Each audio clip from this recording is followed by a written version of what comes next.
After Sir John Lauder, on his travels in the France in 1660, was not a little amazed to see the host one day preparing, among other things, the daily meal. Upright paddock stools, which they called portions and champignons, they rose overnight, he noted.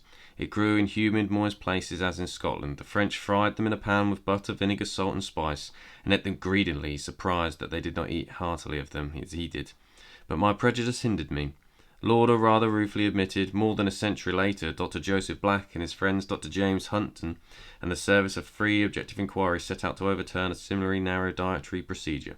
It was surely inconsistent, they argued, to abstain from the consumption of hard-shelled creatures of the land, while those of the sea were considered delicacies. If oysters were not snails, for instance, snails were known to be nutritious, wholesome, and even have the healing properties. The Italians, like the epicures of antiquity, held them in high esteem. The two philosophers revolved to expose the absurd objections of their countrymen to of eating snails. Having procured a quantity, they caused them for sweating for dinner.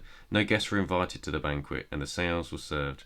But the theory and practice were found to be separate by great gulf, far from exciting their appetites. The smoking dish had diametrically the opposite effect. Neither party felt such incantation to partake of it. Disgusted though they both were by snails, however, each retained this awe of others, so began with infinite excitation to swallow. In very small quantities, the message was prompting involuntary, internal symptoms of revolt. Dr. Black at length delicately broke the ice, as if to sound the opinion of his companion. "Doctor," he said, in his precise and quiet manner, "Doctor, do you not think they taste a little... a very little queer?" Damned queer indeed," Dr. Hutton once responded. Take 'em away." And he started up from the table, and he gave a full vent of his feelings, and how abhorrent he was by it.